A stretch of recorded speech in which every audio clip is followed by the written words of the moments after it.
പ്രേം നസീറിൻ്റെ യുഗം തന്നെയായിരുന്നു. പ്രേം നസീർ അർലുബാസി ഇല്ലാത്ത സിനിമകൾ കുറവായിരുന്നു. അപ്പം ഞങ്ങൾ മദ്രാസിൽ ചെല്ലുന്ന കാലഘട്ടത്തിൽ ആദ്യം നസീർ സാറിനെയാണ് വിളിക്കാറ് പതിവ്. വേറൊന്നുമല്ല, അദ്ദേഹത്തിന് നമ്മൾ ചില ഐശ്വര്യം എന്ന് പറഞ്ഞ പോലെ അദ്ദേഹത്തെ വിളിച്ച് കാര്യങ്ങളൊക്കെ സംസാരിക്കുമ്പോൾ അദ്ദേഹത്തിന് കുറേ റിപ്പോർട്ടുകൾ നമുക്ക് കിട്ടും. അത് രഹസ്യമായിട്ടുള്ള ചില ധാരണയാണെന്നായിരിക്കും. അത് കിട്ടിയിട്ടാണ് നമ്മൾ മറ്റു പോവുക. അപ്പോൾ അത്തവണ ചെന്നപ്പോൾ അടൂർവാസി ലൊക്കേഷനിലിരിക്കുകയാണ്. ലൊക്കേഷനിൽ മമ്മൂട്ടിയുണ്ട്. അങ്ങനെ മറ്റു പല പ്രധാന നടന്മാരും അഭിനയിക്കേണ്ട ഒരു സിനിമയാണ്. അടൂർവാസി നേരത്തെ വന്നിരിക്കുന്നു. നേരത്തെ വന്ന് ഉച്ചയ്ക്ക്, അതായത് ഒരു 11 മണിക്ക് ശേഷമാണ് അദ്ദേഹം വരേണ്ടത്.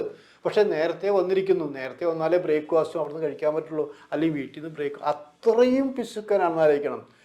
അങ്ങനെ പിശുക്കനായ അടൂർവാസി നിങ്ങളിപ്പോൾ നസീർ സാറിനെ കണ്ടിട്ടില്ലേ വരുന്നതെന്ന് ചോദിച്ചു. ഞാൻ പറഞ്ഞു നസീർ സാറിനെ കണ്ടില്ല, മനഃപൂർവ്വം പറഞ്ഞാണ് കേട്ടോ. കാരണം നമുക്കറിയാം ഇയാൾ കൊത്തും എന്നറിയാം.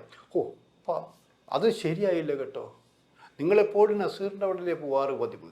നസീറിൻ്റെ പടങ്ങളുടെ എണ്ണം കുറഞ്ഞു എന്ന് വിചാരിച്ചിട്ട് ഇപ്പം അദ്ദേഹത്തെ തഴയണത് ശരിയല്ല കേട്ടോ. ഞാൻ തിരക്കിലാണെങ്കിൽ എന്നെ എപ്പോൾ വേണേൽ കാണുകയാണല്ലോ എന്നൊരു കുത്തി നോവിക്കുന്ന സംഭവം പറഞ്ഞു.